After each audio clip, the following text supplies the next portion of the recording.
लेकिन अगर detail accounts departmental authorities maintain करती हैं तो मिनिस्ट्री या डिपार्टमेंट को कंसोलिडेटेड यूटिलाइजेशन सर्टिफिकेट फर्निश करना होगा ऑडिट को। हर फाइनेंशियल ईयर के लिए टोटल लोन डिस्पर्स का इंक्लूडिंग सबऑर्डिनेट ऑफिसर्स के सैंक्शन लोन्स, ये कंसोलिडेटेड सर्टिफिकेट इंडिविजुअल्स को दिए गए लोन्स कवर नहीं करेगा। सर्टिफिकेट में ईयर वाइज और ऑब्जेक्ट वाइज ब्रेकअप होगा और अलग अलग सब हेड ऑफ अकाउंट के हिसाब से लोन्स का डिटेल दिया जाएगा ताकि अकाउंट्स ऑफिसर वेरिफिकेशन कर सके।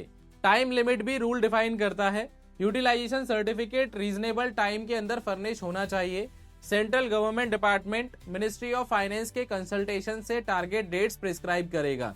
Target date ideally sanction date से 18 मंथ्स के अंदर होनी चाहिए, लेकिन जहां कंसोलिडेटेड सर्टिफिकेट रिक्वायर्ड है और अकाउंट्स डिपार्टमेंट मेंटेन करता है वहां 18 मंथ्स का पीरियड फाइनेंशियल ईयर के एंड से काउंट होगा जिसमें लोन डिस्पर्स हुआ था। इसका मतलब consolidated utilisation certificate second succeeding financial year के सितंबर तक फर्निश हो जाना चाहिए। सैंक्शन लेटर में ड्यू डेट क्लियरली मेंशन होगी और ये टारगेट डेट स्ट्रिक्टली इन्फोर्स होगी।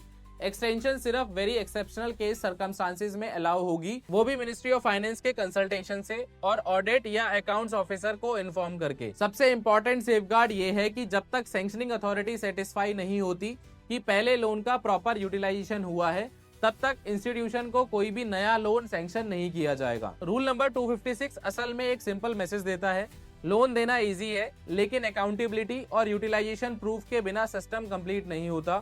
पब्लिक मनी का हर रुपया ट्रेसेबल होना चाहिए।